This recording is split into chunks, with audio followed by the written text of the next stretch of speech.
अस्सलाम वालेकुम। मैं सुमैया बीबी ज़िला पाकपतन दी रहने वाली सिलाई का काम करनी आ। मियाँ मेरा ड्राइवरी करदा है। 3 मेरे बच्चे न, 2 बेटे 1 बेटी। 10,000 तनख्वाह है। बस घर दा सर्कट चलदा है।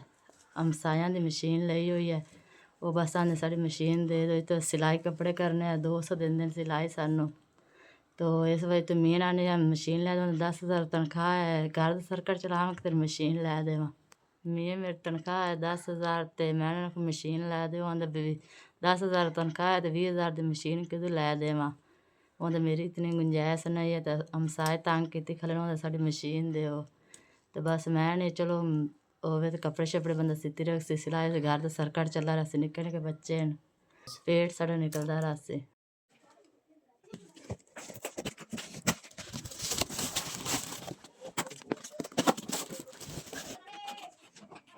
SVS ਤੁਹਾਡੀ ਮਿਹਰਬਾਨੀ, ਤੁਹਾਡਾ ਸ਼ੁਕਰੀਆ। ਤੁਹਾਡੀ ਤਰਫੋਂ ਮੈਨੂੰ ਇੱਕ ਸਿਲਾਈ ਮਸ਼ੀਨ ਮਿਲ ਗਈ ਹੈ, ਨਾਲ ਮੋਟਰ ਵੀ।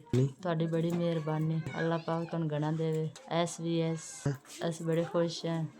ਸਾਡੇ ਔਖੇ ਵੇਲੇ ਕੰਮ ਆਏ ਨੇ, ਅਸੀਂ ਤੁਹਾਨੂੰ ਦੁਆ ਹੀ ਦੇ ਸਕਨੇ ਹਾਂ। ਅੱਲਾਹ ਪਾਕ ਇਸ ਕੰਪਨੀ ਨੂੰ ਗਣਾ ਦੇਵੇ। ਗਰੀਬਾਂ ਦਾ ਔਖੇ ਵੇਲੇ ਕੰਮ ਹੁੰਦੀ।